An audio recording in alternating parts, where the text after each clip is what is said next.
श्री सद्गुरुनाथ महाराज की जय।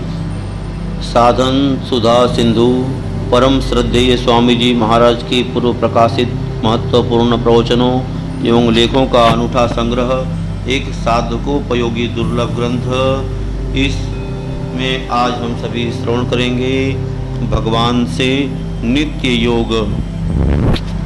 श्रोतागण कहते हैं कि भगवान तो प्रत्यक्ष नहीं दिखते, पर धन प्रत्यक्ष दिखता है, तो फिर धन का आश्रय कैसे छोड़ें। स्वामी जी कहते हैं वास्तव में धन है ही नहीं, दिखे कहाँ से।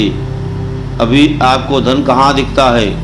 धन का आश्रय हरदम दिखता है, धन हरदम नहीं दिखता। इस बात पर खूब विचार करो। धन आता हुआ दिखता है अथवा जाता हुआ दिखता है, रहता हुआ नहीं दिखता। धन पहले था नहीं और बाद में रहेगा नहीं, पर भगवान पहले भी थे, अब भी हैं और बाद में भी रहेंगे। भगवान आते जाते हैं ही नहीं, अतः यह कैसे कहा जाए कि भगवान नहीं दिखते और धन दिखता है। हाँ, भगवान नेत्रों से नहीं दिखते, वे तो बुद्धि रूपी नेत्रों से दिखते हैं, आस्तिक भाव से दिखते हैं। धन का आश्रय पहले नहीं था, पहले छोटी अवस्था में माँ का आश्रय था। धन का आश्रय बाद में पकड़ा है, परंतु भगवान का आश्रय पहले से है। उनके आश्रय से अनंत ब्रह्मांड चल रहे हैं। उनका आश्रय पहले भी था, अब भी है और आगे भी रहेगा। उनके आश्रय का कभी अभाव नहीं होता, परंतु धन का आश्रय सदा रहेगा यह बात है ही नहीं। धन सदा साथ में नहीं रहेगा, हम धन के साथ नहीं रहेंगे और धन हमारे साथ नहीं रहेगा, परंतु भगवान सदा हमारे साथ रहेंगे।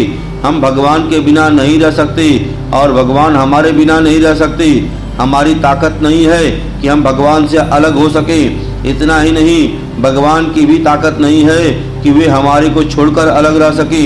जिस दिन भगवान हमारे को छोड़कर अलग रहेंगे, उस दिन हम एक अलग भगवान हो जाएंगे। इस प्रकार दो भगवान हो जाएंगे, जो कि संभव नहीं है। अतः भगवान हमारा साथ छोड़ ही नहीं सकते, इसलिए भगवान का ही आश्रय लेना चाहिए। आश्रय उसी का लेना चाहिए जिसकी स्वतंत्र सत्ता हो, जिसकी परतंत्र सत्ता हो, उसका आश्रय हमें लेना ही नहीं है। भगवान की स्वतंत्र सत्ता है, अतः हमें भगवान का ही आश्रय लेना चाहिए। और वे भगवान कभी हमारे से अलग नहीं होते, हमारे से अलग होने की उनमें सामर्थ्य ही नहीं है। भगवान सर्वव्यापक हैं, सब देश काल वस्तु व्यक्ति आदि से परिपूर्ण है, अतः वे हमें कैसे छोड़ देंगे। अगर छोड़ देंगे तो वे सर्वव्यापक कैसे हुए। भगवान को छोड़कर हम रह ही नहीं सकते।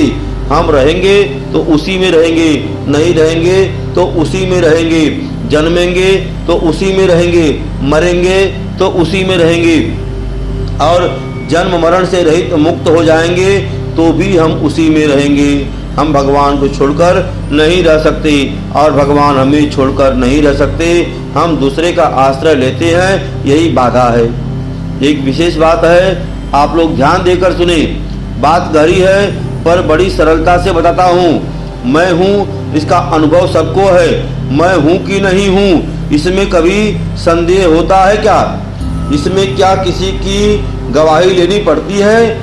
किसी को पूछना पड़ता है कि बताओ मैं हूँ कि नहीं हूँ? मैं हूँ यह अनुभव स्वाभाविक तथा स्वतंत्रता से है। मैं कैसा हूँ, क्या हूँ, यह चाहे हम न जाने, पर मैं हूँ इस अपने होनेपन में कभी हमें संदेह नहीं होता। इससे सिद्ध हुआ कि मैं अनेक जन्मों में था, इस जन्म में भी हूँ और आगे भी रहूँगा। अभी जागने में, सोने में, स्वप्न में भी मैं निरंतर हूँ। बचपन से लेकर अभी तक बीच में कभी मैं नहीं रहा, किसी समय मैं नहीं था, ऐसी बात हुई है क्या? अपनी सत्ता नित्य निरंतर अनुभव में आती है कि मैं हूँ, यह एकदम सबके अनुभव की बात है। इस नित्य निरंतर रहने वाली हमारी सत्ता में कभी कमी नहीं आती। कमी आए बिना हमारे भीतर कामना कैसे हो सकती है? हमारे भीतर कामना तभी होती है जब हम उत्पत्ति विनाश वाले शरीर को अपने साथ मान लेते हैं। जब शरीर, पदार्थ, परिवार आदि को अपने साथ मान लेते हैं तब उनमें कमी आने से हमारे भीतर कामना होती है। अतः शरीर, परिवार, धन, संपत्ति, वैभव आदि को अपने साथ न माने, क्योंकि यह सब तो बदलने वाले हैं और मैं निरंतर रहने वाला हूँ। बालकपन, जवानी, बुढ़ापा, रोग अवस्था, निरोग अवस्था, ये सब अवस्थाएं बदलती रहती है, पर मैं सदा ज्यों का त्यों रहता हूँ। शरीर बदलने के साथ आप अपना बदलना भी मान लेते हैं, पर वास्तव में आप बदलते नहीं हैं। आपके बचपन का अभाव हो गया तो आपका अभाव भी हो गया। क्या जैसे मैं हूँ इसका कभी अभाव नहीं होता, ऐसे ही भगवान का कभी अभाव नहीं होता। वे सदा से हैं और सदा रहेंगे। संतों के, शास्त्रों के कहने से पता लगता है कि सदा तो मिट जाएगा पर भगवान रहेंगे, कारण कि सदा नाम काल का है और भगवान काल को भी खा जाते हैं। जैसे कि ब्रह्म अगन तन बीच में मथ कर काढ़े कोई, उलट काल को खात है हरिया गुरगन होय। 9 ग्रह 64 जोगनी 52 वीर परजंत, काल भक्ष सबको करे हरि शरणे डरपंत। तात्पर्य है कि काल भी नष्ट हो जाता है और परमात्मा रहते हैं। मैं हूँ, इसमें हूँ, पना शरीर को लेकर है। यदि शरीर से संबंध न रहे तो मैं है पना ही रहेगा। तू है, यह है, वह है और मैं हूँ। इन चारों के सिवाय कुछ है ही नहीं। इनके सिवाय पांचवा कोई हो तो बताओ। इन चारों में केवल मैं के साथ ही हूँ आया है, बाकी तीनों के साथ है आया है। मैं लगाने से ही हूँ हुआ है। असमदुत्तमा, यदि मैं को साथ में नहीं लगाए तो है ही रहेगा और इस है में कभी कमी नहीं आती, कारण कि सत्य में कभी अभाव नहीं होता। न भावो विद्यते सतः, श्रीमद् भगवद गीता अध्याय संख्या 2 श्लोक संख्या 16। वह नित्य निरंतर रहता है।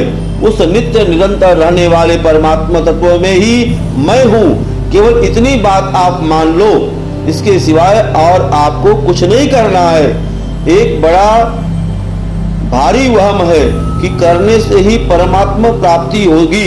अतः भजन करो, जप करो, सत्संग करो, स्वाध्याय करो, ध्यान करो, समाधि लगाओ। इस प्रकार करने पर ही बड़ा भारी जोर है।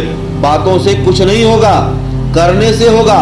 यह धारणा रोम रोम में बैठी हुई है, परंतु मैं इससे विलक्षण बात कहता हूँ कि है रूप से जो सर्वत्र परिपूर्ण सत्ता है, जिसमें कभी किंचन मात्र भी परिवर्तन नहीं होता, उसी में ही मैं हूँ। मैं और वह हैं एक ही हैं। जब ऐसा ठीक तरह से जान लिया तो फिर क्या करना रहा, क्या जानना रहा, क्या पाना रहा। मैं नित्य निरंतर परमात्मा में हूँ। यह असली शरण है, उस सर्वत्र परिपूर्ण है और परमात्म तत्व से अलग कोई हो ही नहीं सकता। उस है की ही प्राप्ति करनी है, नहीं की प्राप्ति नहीं करनी है। नहीं की प्राप्ति होगी तो अंत में नहीं ही रहेगा, और जो नहीं है वह प्राप्त होने पर भी रहेगा कैसे। इसलिए है की ही प्राप्ति करनी है और उस है की प्राप्ति नित्य निरंतर है और हम उसमें हैं और वह हमारे में है। यह सबका अनुभव है कि मैं हूँ और मैं वही हूँ जो बचपन में था। अवस्था बदल गई, समय बदल गया, संयोग बदल गया, साथी बदल गए, भाव बदल गए, परंतु आप बदले हो क्या? आप नहीं बदले। ऐसे ही सब संसार बदलता है पर परमात्मा नहीं बदलते। हम उस परमात्मा के अंश हैं, संसार के अंश नहीं हैं। संसार के अंश शरीर को तो हमने मैं और मेरा मानकर पकड़ा हुआ है। वास्तव में वह हमारा नहीं है, प्रत्युत संसार का है। हूँ तो है से कमजोर ही है, कारण कि हूँ शरीर को लेकर एक देशीय है और शरीर कमजोर है ही। शरीर तो नहीं रहेगा पर है तो रहेगा ही। है परमात्मा समुद्र है और हूँ उसकी तरंग है। तरंग शांत होने पर भी समुद्र तो रहता ही है। अतः हमारा स्वरूप है से अभिन्न है और इस बात को आप मान लो। समझ में न आए तो भी मान लो। इतनी बात मान लो कि मैं उसका हूँ, ऐसा मानकर जप करो, कीर्तन करो, स्वाध्याय करो, सत्संग करो। हूँ का है ही है, हूँ बदलता है और है नहीं बदलता। यही बात मैं कहना चाहता हूँ। यह सार बात है। सनकादि ऋषियों का भी यही ज्ञान है, ब्रह्मा आदि का भी यही ज्ञान है, व्यास जी महाराज का भी यही ज्ञान है, सुखदेव जी का भी यही ज्ञान है, जितने संत महात्मा हुए हैं उनका भी यही ज्ञान है। इस ज्ञान से आगे कुछ है ही नहीं। कैवल्य ज्ञान भी इसके सिवाय और कुछ नहीं है। किसी मत मतांतर से इससे बढ़कर कोई चीज नहीं है और होगी नहीं, हो सकती नहीं। इतनी सरल और इतनी ऊंची वस्तु है, इसको हर एक भाई बहन साधारण पढ़ा लिखा, बिल्कुल पढ़ा लिखा और बिना पढ़ा लिखा भी समझ सकता है। इतनी सीधी बात है, इसमें बड़ी बात आपको कहीं भी नहीं मिलेगी। ऐसा इसलिए कहता हूँ कि आप इसका आदर करें, इसको महत्व दें कि ऐसी ऊंची बात आज मिल गई। उपनिषदों में आता है कि बहुत से आदमियों की तो ऐसी बात सुनने को भी नहीं मिलती कि श्रवण यापी बहुविभो, श्रवण यापी बहुभियो न लभ्य। उम्र बीत जाती है और सुनने को नहीं मिलती। अब आपको एक और बात बताऊं कि अभी आपकी जैसी मान्यता है ऐसी मान्यता आगे न रहे तो कोई बात नहीं, आप घबराना नहीं कि हमें यह बात हरदम याद रखनी रहती है। आपको अपना नाम हरदम याद रहता है। हरदम याद रखना रहने पर भी जब देखो तब दिखता है कि मैं अमुक नाम वाला हूँ। इसी तरह यह बात हरदम भले ही याद न रहे पर विचार करते ही यह चट याद आ जाएगी कि बात तो ऐसी ही है। इससे सिद्ध होता है कि यह बात मिटी नहीं है और इसकी भूली नहीं हुई है, और इसकी भूली तब मानी जाए जब आप इस बात को रद्दी कर दो। यह कहो कि मैं इस नाम वाला नहीं हूँ। अतः बीच में यह बात याद न आने पर भी इसकी भूली नहीं हुई है, नहीं हुई है, नहीं हुई है। इस बात को रद्दी करो तो बात दूसरी है। नहीं तो 8 पहर में एक बार भी याद नहीं आए तो भी बात ज्यों की त्यों ही रहेगी। है कैसे मिट जाएगा। इतनी ऊंची, इतनी बढ़िया, इतनी पक्की बात है, मान लो तो बेड़ा पार है। श्री सद्गुरुनाथ महाराज की जय। धर्म की जय हो, अधर्म का नाश हो, प्राणियों में सद्भावना हो, विश्व का कल्याण हो।